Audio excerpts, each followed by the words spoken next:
Welcome back to വൈകുട്ടി അമ്മയ baby channel. അപ്പോൾ നമ്മൾ എല്ലാവർക്കും വിശ്വാസശക്തി എങ്ങനെ ഉണ്ടായിരുന്നു? നമ്മൾ ബീച്ചിൽ വന്നു, ഓക്കെ, അടിച്ച് പൊളിച്ചു.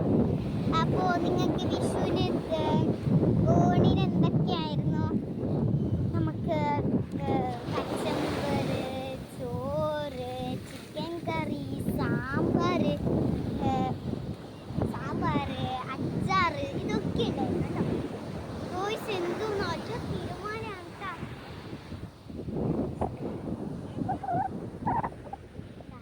അടിപൊളി തിരമാലയാണ്. അപ്പോൾ നമുക്ക് ഇനി തിരിച്ച് വീട്ടിൽ പോകണം. കുറേ നേരം സ്പെൻഡ് ചെയ്തു. അപ്പോൾ ഓക്കെ, ബൈ. എൻ്റെ വീഡിയോ ഇഷ്ടപ്പെട്ടവർ ലൈക്കും കമൻറ്റും ഷെയർ സബ്സ്ക്രൈബ് ഒക്കെ ചെയ്യണേ.